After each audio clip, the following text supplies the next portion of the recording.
जय हिंद दोस्तों। आज के वीडियो में हम यहाँ पे कंप्लीट करेंगे ग्लैंड्स। ग्लैंड्स का मतलब होता है ग्रंथियां। ठीक है, तो मानव शरीर की सारी ग्रंथियां हम आज शुरुआत करेंगे और ये जो ग्रंथियां हैं लगभग 2 से 3 पार्ट में हम कंप्लीट कर लेंगे। ठीक है, तो आज पार्ट 1 कंप्लीट होगा वीडियो का, जिसको आप ध्यान से सही तरीके से समझ ले उसको, ताकि आने वाला जो पार्ट है वो सही तरीके से क्लियरली माइंड में सेट हो पाए। ठीक है, तो आइए स्टार्ट करें। यहाँ पे जो ग्रंथियां हैं, ये ग्रंथियां होती क्या है? ठीक है, ये ग्रंथियां ठीक वैसे ही होती है जैसे कि मान लो कि आपको खेत में पानी घुमाना है और कुएं से पानी निकालना है। ठीक है, कुएं से पानी निकालना है, तो यहाँ पे कुएं से पानी निकालने के लिए क्या लगाना पड़ेगा? आपको पाइप लगाना पड़ेगा, मोटर साइकिल में पाइप लगाना पड़ेगा। तो इसी टाइप से कुछ पाइप लगा देते हैं जिससे पानी कुएं से बाहर निकल जाता है। तो ठीक ऐसे ही हमारे बॉडी के अंदर कुछ पदार्थ, विशेष प्रकार के पदार्थ बनते हैं, उनको बाहर निकालने के लिए कुछ ग्रंथियां होती है। ठीक है, अब वो ग्रंथियां कुछ ऐसी भी होती है जिनमें से कि नलियां होती है, नलिकाएं होती है, कुछ में नहीं भी होती है। ठीक है, जैसे कि मान लो कुएं से पानी निकालने के लिए तो नलियां जैसे कि पाइप लगाना पड़ेगा, लेकिन कुएं के अंदर पानी डालने के लिए या फिर पानी जो अंदर आता है कुएं में, उसके लिए हमको पाइप डालने की जरूरत नहीं होती। ठीक है, तो इस तरीके से दोनों ही प्रकार से यहाँ पे काम होता है। तो देखें यहाँ पे ग्रंथियां, तो ग्रंथियां क्या है? तो ग्रंथियां मानव शरीर में एक थैलीनुमा संरचना होती है जिसमें विशेष प्रकार के पदार्थ भरे होते हैं। ठीक है, और वो मानव बॉडी के अंदर संचालित होने वाली क्रियाओं को नियंत्रित करते हैं। इस ध्यान रखना इस पदार्थ को कि वो पदार्थ क्या करता है। उस थैली में जो पदार्थ होता है वो ह्यूमन बॉडी के अंदर जो क्रियाएं संचालित होती है वे अलग अलग प्रकार की, उनको नियंत्रित करने का काम करते हैं। ठीक है, और वो दोनों पदार्थ का नाम है, एक का है एंजाइम और दूसरे का नाम है हार्मोन्स। ठीक है, तो वो देखें यहाँ पे। अब ग्रंथियों के प्रकार यहाँ पे कितने हैं? तो 3 प्रकार होते हैं ग्रंथियों के। ठीक है, तो पहला प्रकार है बहिर्स्रावी ग्रंथि या बहिर्स्रावी ग्रंथि। ठीक है, अंतःस्रावी ग्रंथि और मिश्रित ग्रंथि। ठीक है, अब इनके इंग्लिश नाम भी याद रखना बहुत जरूरी है क्योंकि ये बायोलॉजी। ठीक है, अब बायोलॉजी में से कि जो भी नाम वहां पे पेपर में भी लिखा हुआ है, तो कई बार से इंग्लिश का वर्ड ही हिंदी में लिख के दे देते हैं, तो इसको ध्यान रखना है। तो इसको जो बहिर्स्रावी ग्रंथि है इसको हम क्या बोलेंगे? इसको बोलेंगे एक्सोक्राइन ग्लैंड। क्या बोलेंगे इसको? Exocrine gland. तो इस तरीके से यहाँ पे इसको एक्सोक्राइन ग्लैंड। ठीक है, एक्सोक्राइन ग्लैंड। तो एक्सोक्राइन केवल याद रखना है, यहाँ पे बहिर्स्रावी को क्या बोलते हैं? Exocrine gland. ठीक है, और अंतःस्रावी को क्या बोलते हैं? Endocrine gland. ठीक है, इंडोक्राइन ग्लैंड। ठीक है, ये है इंडोक्राइन और ये वाली जो है ये है मिक्स्ड ग्लैंड। ठीक है, मिश्रित ग्रंथि को क्या बोलते हैं? Mixed gland. ग्लैंड मैंने इनमें नहीं लिखा है, केवल इनके नाम लिख दिए। मिश्रित को मिक्स्ड बोलेंगे। ठीक है, और अंतःस्रावी को इंडोक्राइन बोलेंगे। ठीक, तो इस तरीके से यहाँ पे इन तीनों के इंग्लिश नेम भी कंप्लीट हुए।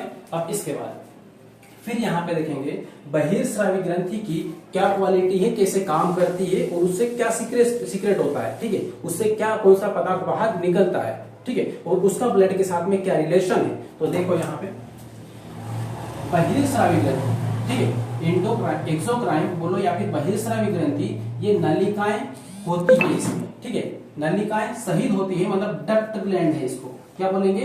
Duct gland. डक्ट मतलब इसमें नलिकाएं होती है पदार्थ को बाहर निकालने के लिए। ठीक है, और वो शरीर के अंदर भी निकालती है और बाहर भी निकालती है। तो बहिर्स्रावी ग्रंथि पदार्थ को शरीर के अंदर भी निकालती है और बाहर भी निकालती है। अब बहिर्स्रावी से बहुत सारे लोगों को माइंड में ऐसा भी आएगा, बहिर्स्रावी मतलब सिर्फ बाहर ही पदार्थ निकलता होगा। ठीक है, ऐसा कुछ भी नहीं है, बाहर ही पदार्थ नहीं निकलता है, बाहर भी निकालती है पदार्थ को और अंदर भी निकालती है। कैसे? जैसे कि मान लो से कि जो पसीना है, ये पसीना जो जिस ग्रंथि से निकलता है वो बहिर्स्रावी ग्रंथि है, या पसीना बाहर निकलता है। ठीक है, अब ठीक इसी के विपरीत ले लो, जो मुख है, मुख के अंदर जो लार ग्रंथियां होती है, इस लार ग्रंथियां भी कौन सी है? बहिर्स्रावी ग्रंथियां हैं। ठीक है, और वो जो पदार्थ निकलती वो शरीर के बाहर ही निकालती है, वो अंदर ही जाता है। तो इस तरीके से समझना है यहाँ पे बहिर्स्रावी ग्रंथि का मतलब ये नहीं है कि पदार्थ बाहर ही निकलेगा, ऐसा नहीं। ठीक है, बाहर और शरीर के अंदर भी निकलेगा, लेकिन इसको बहिर्स्रावी ग्रंथि क्यों कहा है इसका कारण देख लो। तो बहिर्स्रावी ग्रंथि इसको इसलिए कहा है क्योंकि इसमें नलिकाएं होती है। जिन ग्रंथियों में नलिकाएं होती है, डक्ट होती है, उसको बहिर्स्रावी ग्रंथि की श्रेणी में रखा है। और जिन ग्रंथि में नलिकाएं नहीं होती, नो डक्ट लिखा है यहाँ पे। ठीक है, नो डक्ट, तो नो डक्ट मतलब यहाँ पे नलिकाएं नहीं है। तो जिसमें नलिकाएं नहीं है वो कौन सा है? अंतःस्रावी। ठीक है, अंतःस्रावी। अंतःस्रावी क्योंकि इसमें से पदार्थ शरीर के बाहर नहीं निकलेगा। ठीक है, तो ये कहां पर रहेगा फिर? तो शरीर के बाहर नहीं निकलेगा तो वो निकलेगा कहां पर? फिर ब्लड में मिल जाएगा वो। ठीक है, फिर कहां पर मिल जाएगा? ब्लड में मिल जाएगा। तो इस तरीके से अंतःस्रावी ग्रंथि में डक्ट नहीं है, नलिकाएं नहीं है, इसीलिए इसके अंदर से निकलने वाला पदार्थ किसमें मिलता है? वो ब्लड के संपर्क में आ जाता है, मतलब ब्लड में मिल जाता है। ठीक है, ब्लड में मिल जाता है। जबकि जो बहिर्स्रावी ग्रंथि है इसमें जो एंजाइम निकलता है, बहिर्स्रावी ग्रंथि से क्या निकलता है? एंजाइम। और अंतःस्रावी ग्रंथि से क्या निकलता है? ये हार्मोन निकलता है। तो बहिर्स्रावी से एंजाइम, अंतःस्रावी से हार्मोन। ठीक है, तो एंजाइम ब्लड में नहीं मिलता है। ठीक है, जो लार निकलती है ये क्या है? एंजाइम है। जो पसीना निकलता है क्या है? एंजाइम है। ठीक है, जो आंसू निकलते हैं क्या है? एंजाइम है। तो ये जो आंसू है ये कभी भी ब्लड में नहीं मिलता है। जो पसीना है ये ब्लड में नहीं मिलता है। ठीक है, यदि ब्लड में मिला होता तो फिर वो शरीर के बाहर नहीं आता। ठीक, तो इस तरीके से यहाँ पे जो एंजाइम होते हैं इनका ब्लड से कोई रिलेशन नहीं होता है, लेकिन जो हार्मोन होता है ये हार्मोन ब्लड में घुलकर पूरे शरीर में प्रवाहित होता है। ठीक है, कहां पे? पूरे शरीर में प्रवाहित होता है। किसके थ्रू? ब्लड में घुलकर। और शरीर में जिस अंग में इस हार्मोन की जरूरत है वो अंग उसको अवशोषित कर लेता है। क्लियर? तो इस तरीके से यहाँ पे ये बहिर्स्रावी ग्रंथि हुआ और अंतःस्रावी ग्रंथि हुआ। ध्यान से देख लें एक बार। बहिर्स्रावी ग्रंथि में क्या होता है? नलिकाएं होती है, इससे निकलने वाला पदार्थ को क्या बोलेंगे? एंजाइम। और इसका एंजाइम का ब्लड से कोई संपर्क नहीं होता है। ठीक है, और अंतःस्रावी ग्रंथि इसमें कोई डक्ट नहीं होती, नलिकाएं नहीं होती है, इसमें हार्मोन से निकलता है। ठीक है, उसके बाद में हार्मोन्स कहां पे मिल जाता है? ब्लड में मिल जाता है, मतलब ब्लड से इसका संबंध है। अब ले लें मिश्रित ग्रंथि या फिर मिक्स्ड ग्लैंड को। मिक्स्ड ग्लैंड में क्या होता है कि ये बहुत सारे लोग ऐसे रहते हैं कि जो पार्टी वार्टी मान लो से कहीं गए। ठीक है, अब पार्टी में गए, कॉकटेल पार्टी हो रही है, उसमें बहुत सारे शुरुआत में शर्म के मारे से कि कोई दोस्त मान लो कुछ दे रहा है। ठीक है, मान लो से कोई से कि ड्रिंक्स वगैरह है, ऐसा कुछ दे रहा है, ड्रिंक्स वगैरह। तो शुरुआत में थोड़ा शर्माएगा कोई व्यक्ति, सामने वाला बोलेगा नहीं ये नहीं पीता हूं मैं, दूसरा वाला लेता हूँ। ठीक, तो दूसरा वाला लेगा। उसके बाद जब पीने के बाद में फिर से भी जब खत्म होता है तो फिर उधर भी चला जाता है। ठीक, तो इस तरीके से वहां पे क्या है कि यहाँ पे वो इंसान वहां पे दोनों प्रकार का काम कर रहा है। शुरुआत में कुछ और ले रहा है, बाद में कुछ और ले रहा है, मतलब दोनों प्रकार का काम कर रहा है। ठीक, इसी टाइप से ये जो ग्रंथि है मिश्रित ग्रंथि, ये इसकी तरह भी काम करती है और अंतःस्रावी ग्रंथि की तरह भी काम करती है, मतलब एंजाइम भी निकालेगी और हार्मोन भी निकालेगी। तो इसलिए इसको क्या बोलेंगे हम?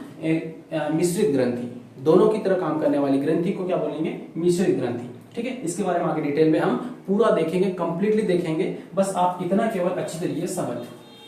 ठीक है, तो आज के लिए यहाँ पर ये छोटा सा वीडियो था, दिए हैं, बहुत इंपॉर्टेंट है। ठीक है, इसलिए इनको अच्छी तरीके से अपनी कॉपी में हो सके तो नोट डाउन कर ले, उसको याद कर ले अच्छी तरीके से, ताकि आने वाला जो क्लास है वीडियो है उसको बेहतर तरीके से समझ पाए। ठीक है, तो मिलते हैं नेक्स्ट क्लास में, तब तक के लिए बेस्ट ऑफ लक। लेकिन लास्ट में वीडियो को शेयर जरूर करें, नए हो सब्सक्राइब करें और अपने दोस्तों को भी से रिकमेंड करें कि यहाँ से ये चीजें बहुत बेहतर तरीके से पढ़ सकते हो और यहाँ पे इसका प्रॉफिट उठा सकते हैं। ठीक है, बेस्ट ऑफ लक।